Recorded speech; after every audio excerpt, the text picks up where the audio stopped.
nessa noite eu queria aproveitar para falar um pouco mais, aproveitando também o nosso tema do ano, que é ir mais alto. E Deus nos colocou esse tema para 2019 para que nós possamos viver esse tema nas nossas vidas, para que nós possamos de fato ir mais alto. Sinceramente, eu não creio que em 2018 você não desejava ir mais alto. Eu não creio que em 2018 não fosse desejo do seu coração atingir coisas que você ainda não atingiu.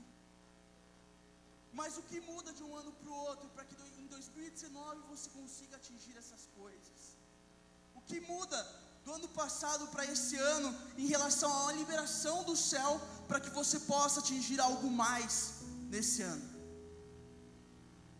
Se em 2018 você se esforçou, você fez, você lutou para chegar onde você queria, em 2019 é o ano de você depender da força do Pai, depender dos braços que são mais fortes que os seus, das pernas que são mais fortes que as suas, e de um poder que é muito mais alto, muito maior do que o nosso. E é chegada a hora da gente criar essa dependência e nos colocarmos na posição de filhos de Deus que nós realmente somos, nos colocarmos na posição verdadeiramente de filhos do Pai e assumirmos essa identidade sobre as nossas vidas. E nessa noite eu quero falar exatamente sobre isso, sobre assumir essa posição de filho, sobre identificar o que é ser filho e sobre viver como um filho de Deus. Então, o tema de hoje vai ser: filhos vão mais alto. Filhos vão mais alto. E bom, na Bíblia nós encontramos ali muitas maneiras como é tido o relacionamento entre homem e Deus, né? Nós encontramos várias maneiras diferentes de como a gente fala do relacionamento entre homem e Deus. Às vezes Deus é chamado de Senhor, e o relacionamento de Deus com o homem é de Senhor e servo. Às vezes Deus é chamado de Rei, e nosso relacionamento com Deus fica como um relacionamento de rei para súdito. Às vezes ali o Senhor é chamado de amigo, e o nosso relacionamento fica um relacionamento de amizade. Mas de todos esses, o relacionamento que eu acho mais bonito, mais profundo, que nós podemos ter com o Pai, é o relacionamento de paternidade, de pai para filho. Porque esse não é um relacionamento que se limita em uma situação, não se limita com o tempo. Se você é filho, você sempre será filho. Às vezes, se você for pensar de outra maneira, você fala: mas sei lá, eu gosto de ter só Deus como Senhor. Mas se a gente não enxergar o Pai como o Pai que Ele é para nós, nós estamos perdendo as características de filho. E toda autoridade, toda identidade, tudo aquilo que Ele colocou para nós, que nos foi dado, nós vamos estar desperdiçando e não fazendo uso daquilo que Ele colocou nas nossas vidas. Então, vamos lá. Nessa relação, né, de pai e filho, a gente vê dois lados, né? Tem o pai e tem o filho, logicamente. E assim, eu pessoalmente, né, eu ainda não sou pai. Em breve talvez, né, mano? Mas por enquanto eu só tenho o Bruce. O Bruce é o cachorrinho. Gente, o bicho é louco, velho, louco, mano, louco. Meu cachorrinho é doido de tudo. Mas tá lá, bagunçando. Mas não sou pai. Mas como filho eu tenho 28 anos de experiência de filho. Sou um cara muito experiente. Incrível, não é mesmo? E então eu quero falar sobre o nosso papel de filho nessa noite. Eu quero comentar sobre como nós devemos ser para ser filhos, e o que a gente ganha sendo filho de Deus. Amém? Bom, vamos lá. Para muitas pessoas ainda há uma grande dificuldade de viver como filho, de enxergar o Senhor como Pai. Mas muito disso vem de traumas, vem de experiências ruins, vem de vivência física na nossa vida, de coisas que aconteceram. E sinceramente, acontecem mesmo. É dito pelos psicólogos, né, por aqueles que estudam mesmo a parte da mente humana, que a nossa cabeça, ela é como se fosse hoje a gente pode falar como um HD, né? Como uma memória de computador, onde tudo que nós vemos e tudo que nós ouvimos ficam guardados ali de alguma maneira, e não dá para apagar do nada. Então, em muitas vezes, traumas que nós tivemos na nossa família, na nossa vida, se arrastam por todo o decorrer da nossa vida, por todos os dias das nossas vidas, e nós deixamos de receber muito de Deus, por causa de traumas, por causa de feridas, por causa de coisas que ficaram já no passado, mas que aconteceram. E uma dessas feridas, às vezes, é um tratamento de um pai ausente. Às vezes é você ter visto seus pais brigando, ter visto seu pai alcoólatra, ter visto seu pai sendo violento, ou ter faltado um amor de pai, uma presença de um pai na tua vida. E quando fala pai, você já dá aquela tremidinha, ai meu Deus. Mas o nosso Senhor, Ele não é um pai qualquer. Ele é perfeito em tudo que Ele faz. Ele é perfeito em tudo que Ele cria. Ele é perfeito em todas as suas obras. E quando eu falo de um pai, eu estou falando de um pai. Mas quando eu falo do pai, eu estou falando daquele que é perfeito, aquele que é maravilhoso, aquele que é poderoso, aquele que tudo pode das nossas vidas. E viver essa relação de paternidade com Ele, de pai e filho com Ele, é a melhor coisa que nós podemos ter na nossa vida. Então, nesse momento, se você já teve traumas, se você já teve feridas, se você já teve algo que te machucou em relação aos teus pais da terra, físicos, apaga isso da tua vida, porque o Senhor vai te mostrar um outro lado do que é ser filho. Hoje o Senhor vai te mostrar algo mais do que é ser filho, e vai te trazer para perto dEle, para te cuidar como filho. Amém? Glória a Deus. Bom, e como eu falei, filho, ele recebe coisas diferentes, ele tem um poder diferente. E se a gente for falar de coisas simples mesmo, do que o filho pode, do que o filho ganha, vamos dizer assim, em ser um filho, em estar perto do pai, eu posso falar aqui rapidamente várias coisas. Por exemplo, só quem é filho, ele pode, mesmo depois de grande, abrir a geladeira do pai. Chega lá, abre a geladeira, come o que quiser, então o pai dá o alimento. Só quem é filho, ele ganha uma mesada, tem um sustento ali do pai. Quando o pastor Sandro falou do Daniel, eu também me identifiquei muito, porque quando eu era pequeno, eu e meu irmão, o Henrique, a gente tinha isso já natural. A gente no nosso aniversário ganhava R$50 da minha tia Nilza, que está ali, ela sempre dava R$50 para mim, e da minha avó, então já era um dinheirinho que a gente sempre ganhava, e esse dinheiro, muitas das vezes, virava oferta.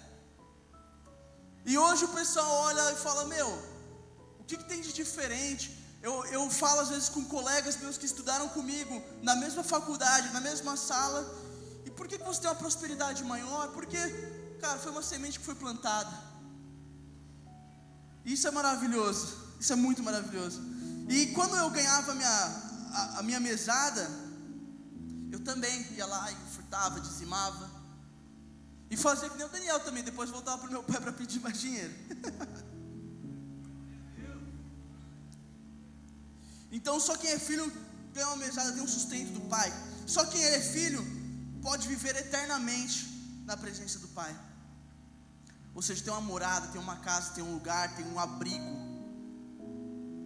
Jesus, quando ele foi daqui para o céu, ele falou para nós uma mensagem, que foi: eu estou indo, pessoal, eu estou indo, mas eu estou indo para preparar morada para vocês. Eu estou indo, mas eu estou indo para preparar um lugar para vocês lá em cima. Então, se você é filho, você tem morada do lado do pai. Só quem é filho, ele tem colo, ele tem carinho, ele tem abraço, tem afago, pode chegar perto, pode sentir o cheirinho. Só quem é filho entra na presença do pai a hora que quiser, tem intimidade. Entra sem bater, entra bagunçando, mas entra e o pai se alegra em vê-lo. Do teu jeitinho, o pai se alegra em te ver na presença dele. Só quem é filho, quando chora, o pai corre para atender. Ou seja, você tem um pronto socorro, um socorro bem presente, algo que é direto do Pai para nós. E só quem é filho tem direito à herança, pode receber o que o Pai preparou para nós. Então isso aqui foi bem simples. Eu montei, falei, bom, isso daqui são uns direitos legais para a gente falar sobre os direitos de um filho, o que um filho pode receber. Apesar de ser filho de Deus, vocês vão ver que é algo muito mais profundo, muito além disso. Isso aqui eu poderia falar de um pai da terra, de um bom pai da terra. E quando a gente aceita Jesus, a gente recebe o Espírito Santo, né? Mas como nós nos tornamos filhos de Deus? Há um mito, vamos dizer assim, entre os cristãos. Tem assim, na verdade tem dois, tem um do mundo e um dos cristãos. No mundo, o pessoal fala que todos são filhos de Deus. Entre os cristãos, se você perguntar, a maioria vai falar, não. Quando a gente nasce, a gente é criatura pelo pecado de Adão e tal. E você, quando aceita Jesus, você se torna filho de Deus. Mas eu vou precisar corrigir esse ditado. Que na verdade, quando você aceita Jesus, você recebe o Espírito Santo. Mas há uma condição para que você se torne filho de Deus. Isso está em Romanos 8, do 14 ao 17. Bota na tela aí, pessoal da Multimídia. Ou não, né? Não sei. Ó, de manhã vocês me surpreenderam positivamente. Agora foi, né? Não, 8:14. Isso. Porque todos os que são guiados pelo Espírito de Deus são filhos de Deus. Pois vocês não receberam um espírito que os escravize para novamente temer, mas receberam um espírito que os adota como filhos, por meio do qual clamamos Abba Pai. O próprio Espírito testemunha ao nosso espírito que somos filhos de Deus. Se somos filhos, então somos herdeiros de Deus e co-herdeiros com Cristo, se de fato participamos dos seus sofrimentos, para que também participemos da sua glória. Ou seja, na verdade, quando você aceita Jesus, você recebe o Espírito Santo, mas você só se torna um filho de Deus se você seguir a voz do Espírito Santo. No primeiro versículo, no 14, fala: aqueles que são guiados pelo Espírito Santo são filhos de Deus. Então não adianta você falar: não, estou indo na igreja, estou firme aqui, venho todo culto. Se você não segue a voz do Espírito Santo, você não é filho, você não tem os direitos de filho. Mas vamos lá, vamos um pouco mais profundo. Como assim os deveres que o filho tem, né? O que precisa ser feito para que nós possamos realmente seguir o Espírito Santo e a voz do Espírito Santo? Primeira coisa é a obediência. Que obedecer para Deus é melhor do que qualquer sacrifício, do que qualquer entrega que você possa dar para Ele. É igualzinho meu pai fazia no Dia dos Pais, igualzinho. Que meu pai, eu chegava para ele e falava: pai, o que você quer de presente no Dia dos Pais? Presente aquele que eu ia comprar com o próprio dinheiro dele, né? Porque criança não tem dinheiro. Então eu chegava: pai, o que você quer de presente no Dia dos Pais? Ele falava: filho, eu só quero que você me obedeça. Mó papo furado, né? Eu falo para vocês que gosto de presente, todo mundo gosta de presente, mas no caso de Deus, Ele prefere a obediência a qualquer presente. Ele prefere que nós sejamos fiéis do que nós venhamos a sacrificar, a dar qualquer coisa para Ele, porque Ele é dono de tudo. Ele é dono de todas as coisas. Ele é dono do ouro, da prata, Ele é criador de tudo. Mas uma coisa que Ele deseja é a sua adoração, a sua fidelidade. Saber ouvir nãos.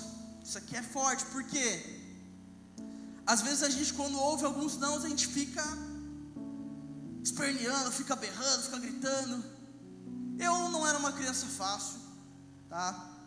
Vocês veem que eu me movimento muito no púlpito. As meninas do Multimídia já brigaram comigo, falaram que não dá para tirar foto de mim. Mas é porque eu tenho um pouco de hiperatividade dentro de mim, assim, sabe, uma coceirinha que dá, que eu não consigo ficar parado. E quando criança, você imagina que isso era tipo umas 10 vezes mais. Eu não era uma criança muito fácil mesmo, né? Vou deixar isso bem claro. Eu sei dos meus defeitos, mas eu lembro muito bem que muitas vezes meus pais brigavam, diziam não, e eu fazia birra, ficava nervoso e tal, não sei o quê, porque era super sanguíneo. Quer que eu pare aqui para tirar uma foto? Vou parar.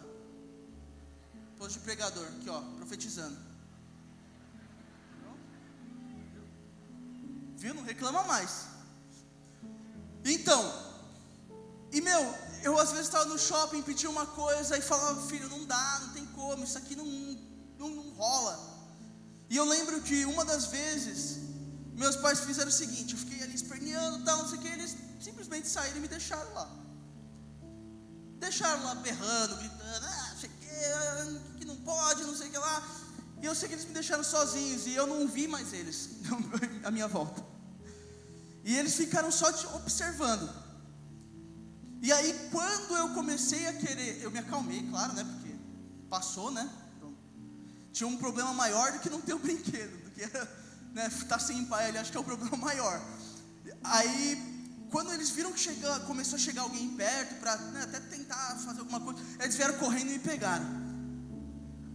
Mas rapidinho eu aprendi, rapidinho eu parei de fazer isso, porque às vezes os nossos os nãos que a gente recebe, na verdade, são para nos fazerem aprender. Se a gente não receber nenhum não, a gente não vai aprender, a gente não vai ser criado, a gente não vai receber maturidade. E o mais doido assim, é que no momento que eles viram que eu podia estar em perigo, eles prontamente correram para me pegar. Não, é meu, já pega de volta. Simplesmente porque Pai vai te deixar realmente ter uma lição, mas Ele não vai te deixar sair do controle dele, Ele não vai te deixar se perder, Ele não vai te deixar sozinho, Ele sempre vai estar ali do lado, mesmo que pareça que você está sozinho, que você está largado, que nosso mundo virou as costas para você. O Senhor, Ele está do teu lado, e Ele está enxergando a sua dificuldade, Ele está te vendo, e Ele está prontinho para te pegar no momento que Ele vê que você está numa dificuldade. Eu tenho mais uma história, pra vocês verem como eu era criança boazinha. Teve uma outra vez, na verdade isso era recorrente. Meu irmão está ali que não me deixa mentir. Tão bom ter meu irmão aqui. Ah, que eu fico feliz. Olha como ele é lindo, olha, viu? Amor.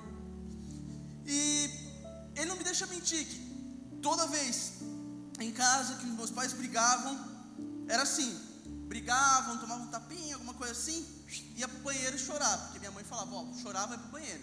Beleza, eu chorava lá à vontade até cansar. Aí minha mãe perguntava, pronto, terminou de chorar? Eu falava, pronto, terminei. Pronto, aí eu podia sair, entendeu? Porque tudo, com ordem. E assim, teve uma vez que me deram a bronca, eu falei, eu vou pro conselho tutelar, eu vou embora dessa casa. Eu vou embora dessa casa. E eu era pequenininho, não que eu cresci, digo mais de idade, assim, e eu vou embora dessa casa. Beleza. Aí foi lá, meus pais pegaram uma mochilinha, da escola, colocaram ali uma camisetinha, uma bermuda, uma cueca e um pacote de bolacha, e fecharam, colocaram nas minhas costas e falaram, você quer ir embora? Vai. Aí eu falei, eu sou muito macho, eu vou embora dessa casa. Aí começou, as perguntas, mas e o que eu vou comer? Aí minha mãe respondeu, não, você volta aqui em casa todo dia e pede, eu te dou a comida, não tem problema.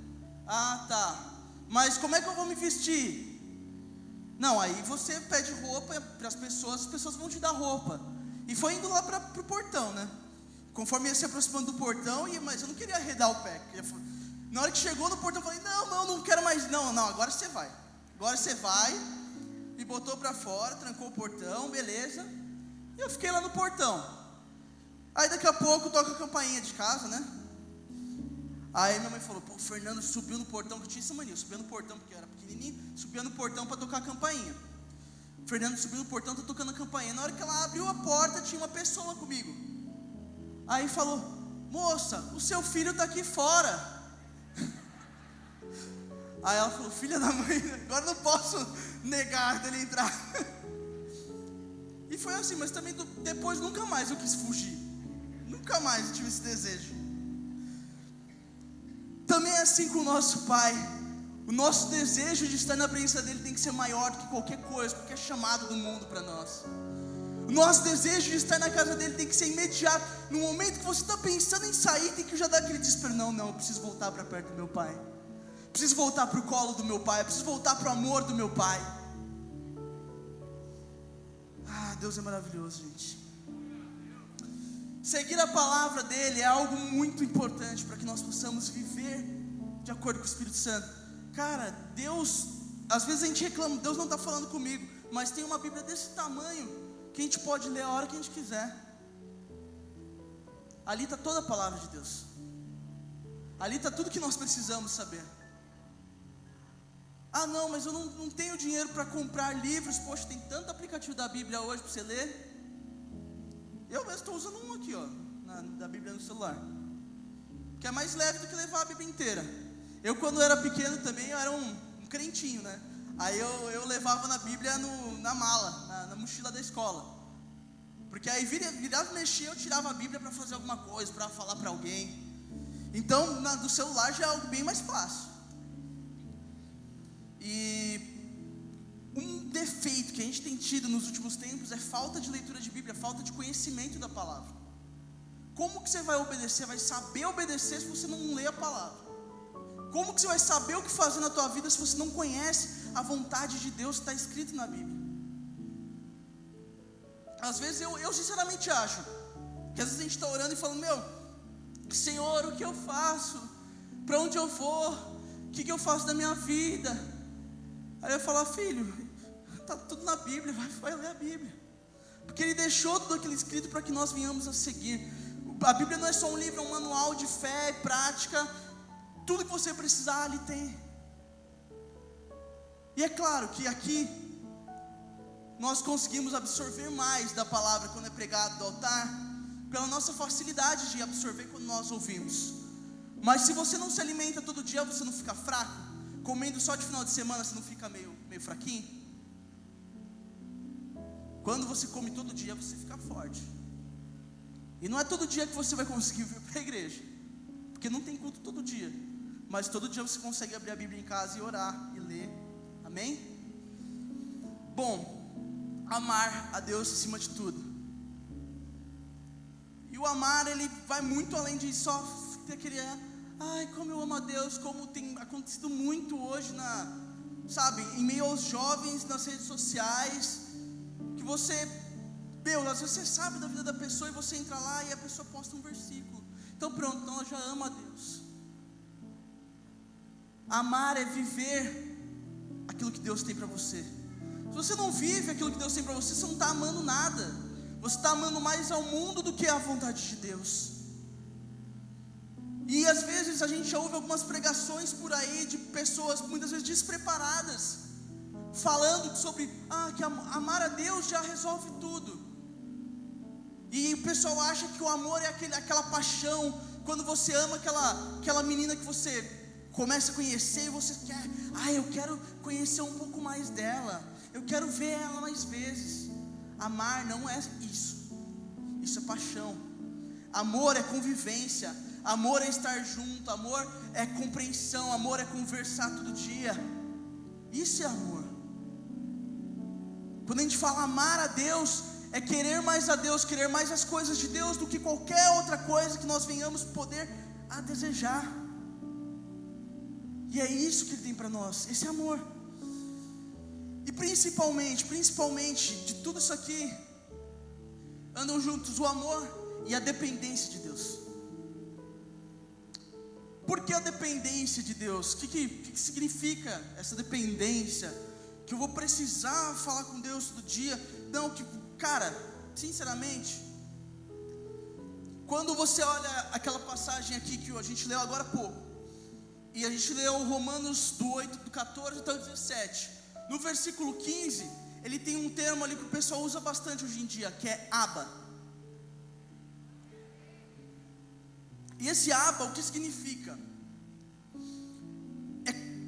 se você for pegar a tradução mesmo desse termo, ele é como se fosse meio que papai, sabe? Quando a criança está aprendendo a falar, ela não sabe falar direito ainda, e ela fala algumas palavrinhas e está querendo chamar o pai, papá, aquele bem infantil mesmo, bem pequenininho, é esse Abba.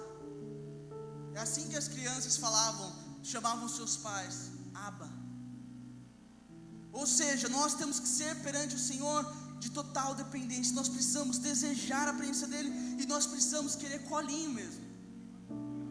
Diante de Deus nós temos que ser como pequenos que nós somos, como sem defesa que nós somos. Porque se a gente está falando de ir mais alto, vocês já viram criança tentando pular? Bebezinho? A Olivia deve estar dormindo, senão eu ia trazer ela para mostrar para vocês como que é. Ela pula assim, ó. Não vai muito alto, mas quando ela quer subir em algum lugar, o que ela faz? Ela pede colo. E no momento que ela pede colo, o pai pega ela e levanta ela, e leva mais alto, leva muito além de onde ela conseguiria chegar com as próprias forças dela. E é assim que Deus quer fazer conosco. Ele quer te pegar no colo e te levar muito além, muito mais alto do que aquilo que você possa imaginar, que você possa querer, que você possa pensar. E a única coisa que você tem que fazer é ser dependente, é pedir colinho. Senhor, me pega, Senhor, me ajuda, estou aqui, ó. E eu vou te falar, cara, quem que é o pai que aguenta quando aquela criancinha faz assim com a mãozinha? Não aguenta. Deus também não aguenta, não. Ele não aguenta, ele pega no colo. Aleluia. E a gente precisa entender quem a gente é em Deus mesmo. O que é ser filho? Porque você não é filho de qualquer um. Você não tem um pai qualquer. Diante do pai você tem que ser sim um bebê, uma criança, aquele pequenininho que vai subir no colo dele. Mas diante do mundo, você tem que mostrar uma maturidade de um cristão autêntico.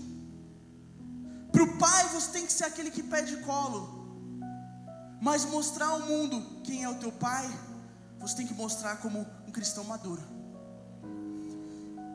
E só uma história bem rapidinha aqui para ilustrar isso, de como o ser humano tem uma dificuldade de entender quem é o pai dele, quem ele é, né?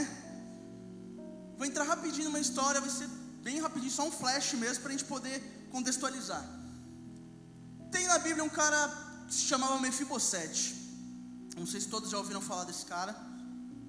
Se foi pela novela da Record, deixa que eu conto a história. E simplesmente Davi era o rei na época de Israel, e Saul foi o rei antes de Davi, né? Saul foi o primeiro rei. E Saul era um cara rico, era um cara bonito, era um cara forte, era um cara dotado de inteligência pra caramba. Ele foi o rei que o povo pediu. Ele foi um rei escolhido pelo povo. Enquanto Davi, nós sabemos que foi um rei que não tinha muito disso, mas foi escolhido por Deus. Mas não entrando nesse mérito, Saul veio de uma família rica, com posses, com dinheiro. E apesar de Davi ter entrado no trono após Saul não ter sido um filho de Saul, por exemplo, Jonatas,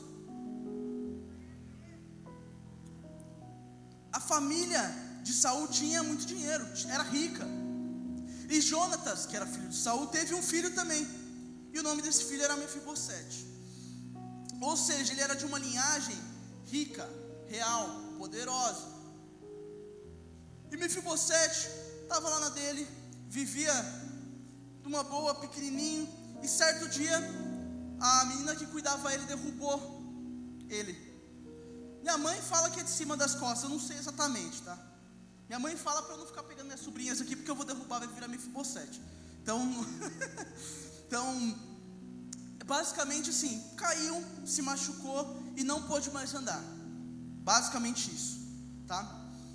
E o que acontece? Davi, ele se pega pensando, Jonatas era muito meu amigo. Saul era uma pessoa que eu tinha muito respeito, apesar de tudo que aconteceu. eu preciso honrar, se ainda houver alguém da linhagem de Saul, porque eu estou vendo que as terras dele estão tudo abandonadas, as coisas dele estão tudo largadas. E dado o momento, ele chamou um servo e falou: servo, é o seguinte, você sabe se existe ainda alguém que seja da linhagem de Saul que esteja vivo?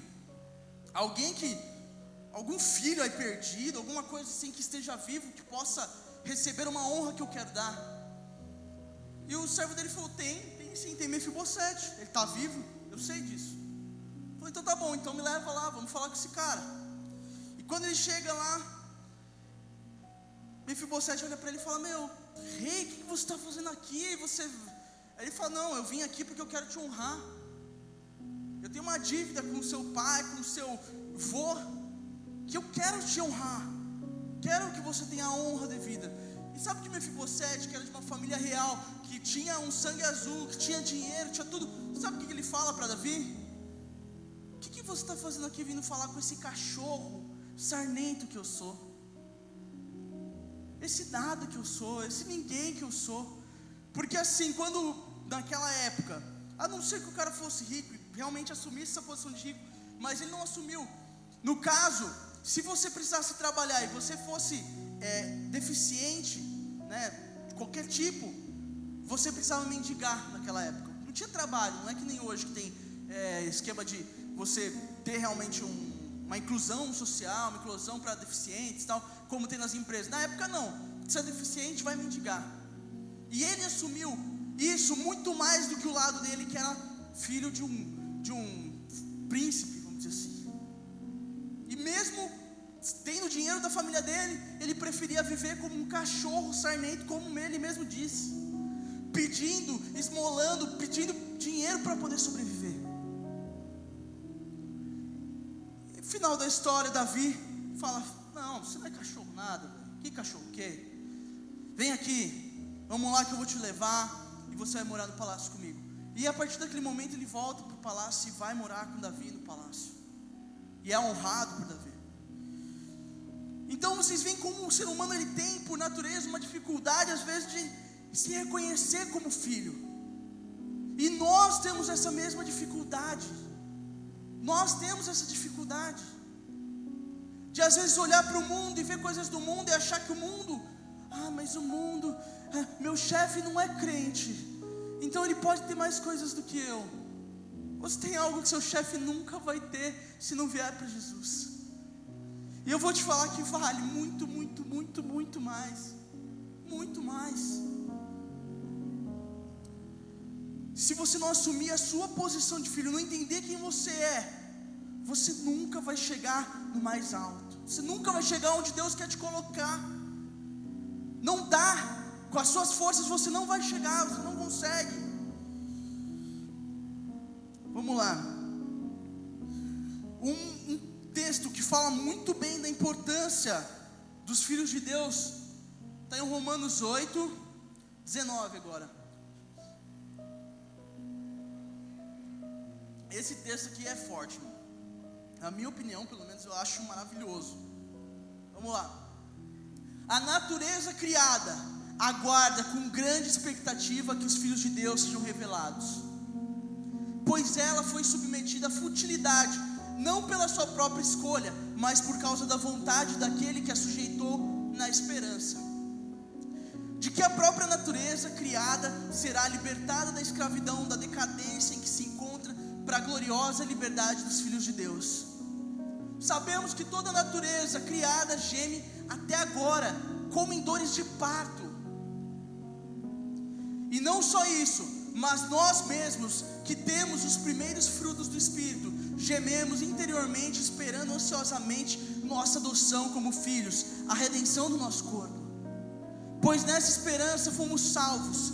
Mas esperança que se vê não é esperança. Quem espera por aquilo que está vendo? Mas se esperamos o que ainda não vemos, aguardamo-lo pacientemente. Da mesma forma, o Espírito nos ajuda em nossa fraqueza, pois não sabemos como orar, mas o próprio Espírito intercede por nós com gemidos inexprimíveis.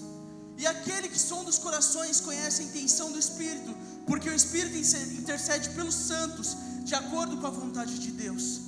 Sabemos que Deus age em todas as coisas para o bem daqueles que o amam, dos que foram chamados de acordo com o seu propósito. Pois aqueles que de antemão conheceu, também os predestinou para serem conformes à imagem de seu Filho, Jesus, a fim de que ele seja o primogênito entre muitos irmãos. E aos que predestinou também chamou, aos que chamou também justificou, aos que justificou também glorificou. Para mim fala demais essa palavra. Cara, é um pedaço de um capítulo, são 11 versículos que falam muita coisa. Aquela primeira parte que ele fala da natureza criada. A natureza criada não é simplesmente o que a gente vê como é uma matinha, uma florzinha, uns animaizinhos. Não, cara, a gente está falando de universo, de tudo que o Senhor criou, de tudo que foi formado pelas mãos do Pai, não somente no nosso mundo físico, mas no mundo espiritual também. E fala que toda a criação, toda a natureza criada aguarda ansiosamente por uma coisa: pela manifestação dos filhos de Deus. Cara, toda a criação espera é a manifestação dos filhos de Deus. Todo esse mundo que nós muitas vezes nem conhecemos nada dele, mas tem universo, tem todo o mundo espiritual, tudo que eles esperam é a manifestação de nós, a nossa manifestação como filhos. E isso é muito forte, isso é muito forte. Se há algo que, tudo que foi criado espera, sou eu e é você se manifestar em Deus. Você tem noção do tamanho disso? Quando a gente fala que, hoje o que a gente faz é navegar no Google, né? A gente não tem dinheiro para ir para os lugares, então coloca no Google para ver como é que é. Então fala assim, eu vou colocar lá lugares mais bonitos do mundo. Aí você coloca, vê lá as paisagens, aquele lugar lindo de gelo, aquele outro lugar lindo que é uma floresta, tudo cachoeiras e coisas do tipo. Aí fala lá, lugares mais lindos do universo, das galáxias. Aí vai ter lá a foto dos planetas, a foto das estrelas. E cara, Deus fala na palavra que nem olhos viram, nem ouvidos ouviram, nem chegou ao coração do homem aquilo que Ele preparou para nós. Então tudo isso que nós conhecemos não chega nem aos pés daquilo que Ele preparou para nós. E tudo isso aguarda ansiosamente, deseja ardentemente a manifestação dos filhos de Deus. Aleluia. E se a gente não entender que nós somos os filhos de Deus, quem vai se manifestar? Quem vai saciar esse desejo do universo, de toda a criação? Vocês entendem que Jesus ele só foi enviado para cá para que nós pudéssemos voltar a ser filhos de Deus, para que toda a natureza pudesse ser saciada nesse desejo de manifestação dos filhos de Deus. Aleluia. E muito do que tem acontecido hoje, algumas dificuldades que o pessoal tem tido, é em confundir, por exemplo, a liberdade que nós temos no Espírito com uma libertinagem que é algo falso, e colocado através das redes sociais, cara. Tudo pode, tudo vale, só não perca o amor. Não é isso que a palavra fala. Nós precisamos de verdadeiros cristãos, de cristãos autênticos, de verdadeiros espelhos de Deus na terra, de verdadeiros filhos que vivam como filhos e tomem a sua posição como filhos de Deus. Essa posição é nossa. Não espere que ninguém lá fora tome essa posição. Não espere a manifestação de mais ninguém a não ser de você mesmo, fazendo com que esse mundo ouça quem é teu Pai, fazendo com que esse mundo conheça quais as maravilhas que o teu Pai pode fazer. Aleluia. E tudo isso, tudo que Deus fez, tudo que Ele entregou, tudo que Ele criou, o sacrifício de Jesus, foi simplesmente para que Ele pudesse te ter como filho. Como filho. O Pai te deseja muito. O Pai te quer demais. Mais do que qualquer outra coisa que Ele tenha criado. Mais do que qualquer maravilha que tenha no mundo. Mais do que qualquer ser que Ele tenha criado, até no reino espiritual, os seres viventes, os anjos. Ele quer você. E muitas vezes nós nos afastamos, nós deixamos de lado, nós esquecemos quem nós somos em Deus. E uma coisa que eu também posso garantir para vocês, que cada vez que você se afasta do Pai, Ele tem saudade de você. Ele te quer perto dEle. Ele te chama para estar perto dEle. E Ele deseja que você assuma a sua posição de filho, a autoridade que Ele te deu como filho.